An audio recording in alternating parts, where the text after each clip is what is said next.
IPA, the king of craft beer in America, at least in 2020.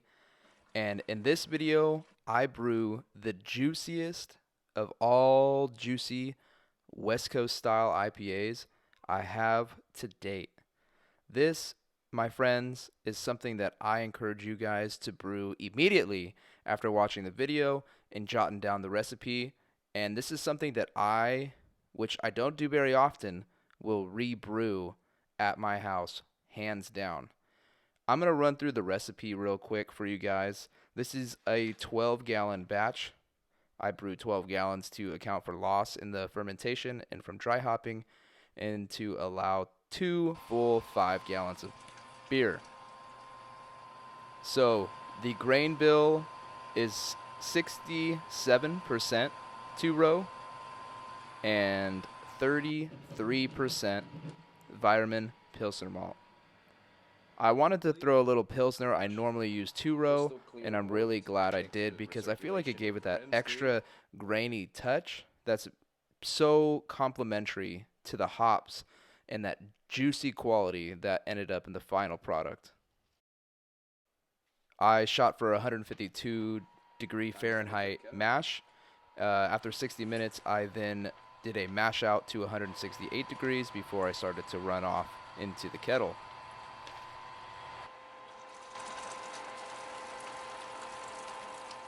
I've been able to dial in my system pretty well, and I've got the mash efficiency floating around 85 to 95%, usually 90 to 95.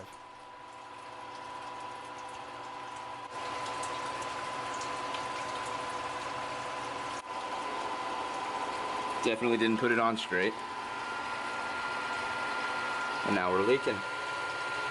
Not much to do since it's well past the volume. Just gonna put a cup under it and hope that it just drips rather than anything worse than that. I was able to tighten down that tri-clamp. It no longer leaked and it wasn't a problem. And like I say, brew day is my favorite, but it's also these feathery filled ladies' favorite days as well.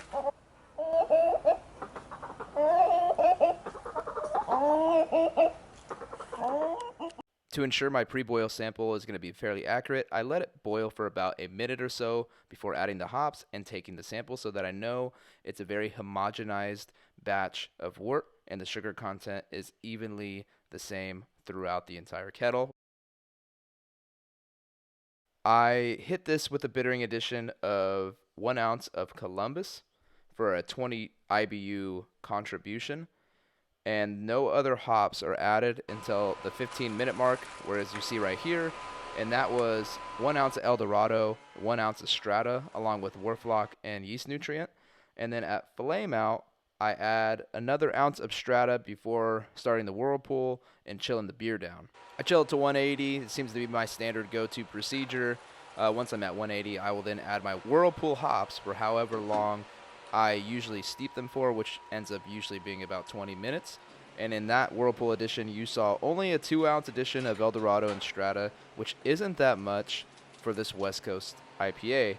Usually I'm in the 8 to 12 ounces for this size batch, but I wanted to see how reserved I can be with my hopping regimen and getting the most out of it that I can.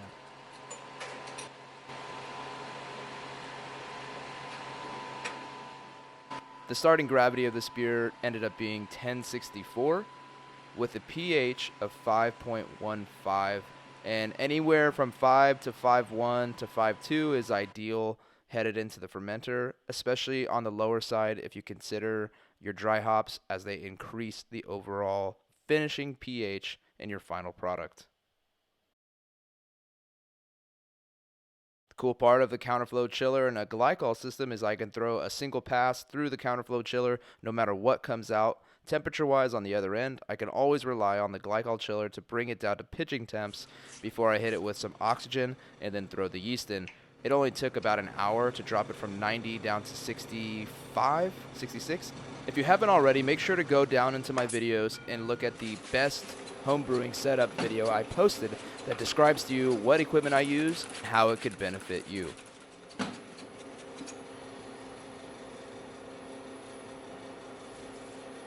I used Imperial Yeast Flagship A07. I love Imperial. I try to use them when I can. And this is the fresh pitch. I made a starter for it. I end up harvesting this. A pro tip, if you guys use these style vessels and you carbonate in your fermenter, make sure you give a CO2 burst after you oxygenate through the stone so that when you go to carbonate the beer later on into fermentation, whatever bit of pure oxygen was left in that entire assembly isn't making its way into your finished beer.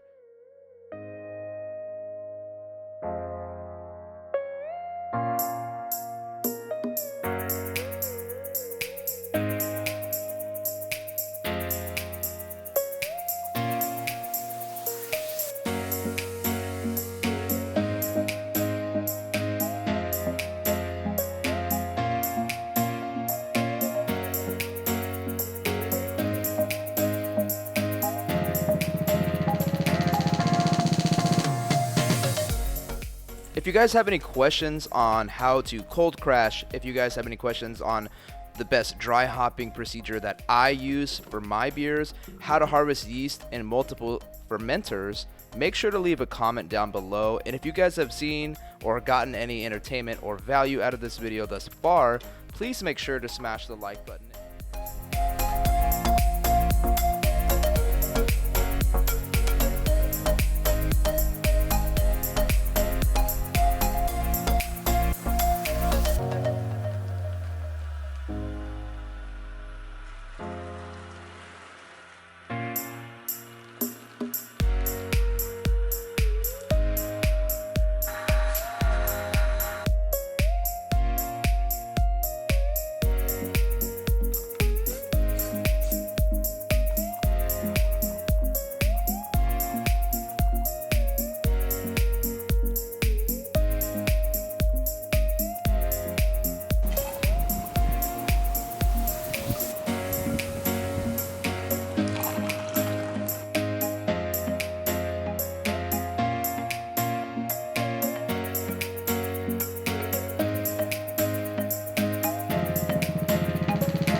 I also have a very detailed video on how to keg carbonated beer and my entire kegging process. So if you're curious, every step that I take when I keg my beer to reduce oxygen as much as possible, make sure to check out that video.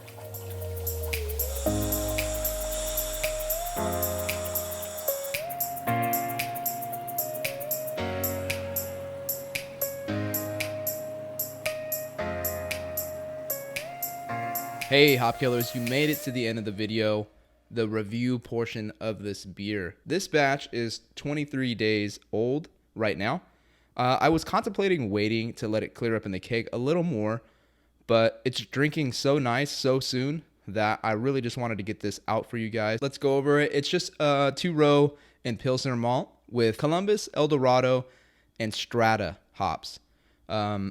This is hands down the juiciest West Coast IPA I've ever made. Appearance for 23 days, not too clear. I biofined when I transferred to the keg, so it's only been had 2 or 3 days to interact with the biofine. I think in a week this thing will be crystal. If not crystal, it'll be really clear. Appearance, as you guys can see, it's nice and light. If this thing was more clear, you could see how light it really is, but it's definitely just a, what you would expect for an all base malt Pilsner and 2-row grist. Let's get into the aroma. I get a lot of like green melon, like rind-ish almost. I get see if I can pick something out.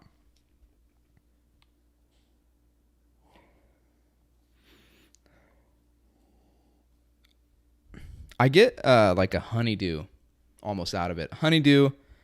I get a little tropical fruit, like mango. I don't know why my nose tends to gravitate for mango for everything, but I definitely get mango out of this one.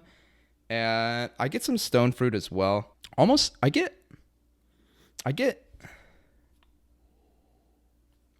apricot. So I get apricot for sure. Mango, honeydew, apricot. As far as aroma goes, let's break into this and see how it tastes. Even though I've had a few before, and I've got to say it's really amazing, and I'm really stoked for you guys. I hope you guys have brewed this or will brew this and drink it with me. It's a really fantastic beer. It's super, super juicy. Oh yeah, very juicy, very drinkable. This is 7.2% ABV. Beersmith calculates it at 60 IBUs, which I'd peg it around 45 to 50 maybe. But damn, it's a juice, man. Not juice in the sense of like cloyingly sweet, thick, and creamy. It's just like, it's a dry West Coast style beer with the flavor and aroma of tropical fruit and a little bit of dankness.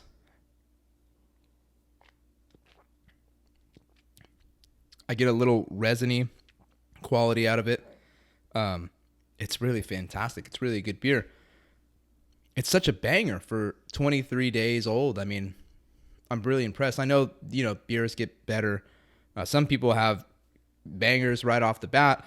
Like I said, I tend to wait a little bit before I really break into the beer, give it some time to settle. But this thing is fantastic.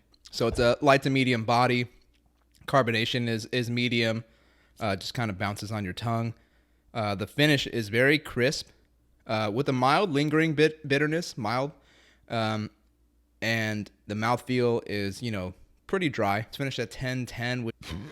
Man, so good. As far as flavors I pick out, we're getting some tropical fruit. I'm getting like pear, like almost like a peach skin taste to it.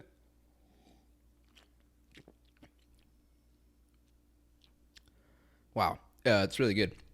There's a little bit of pine in there, a little bit of like general citrus, nothing quite distinct that I can pick out. Man, it's really good, really good.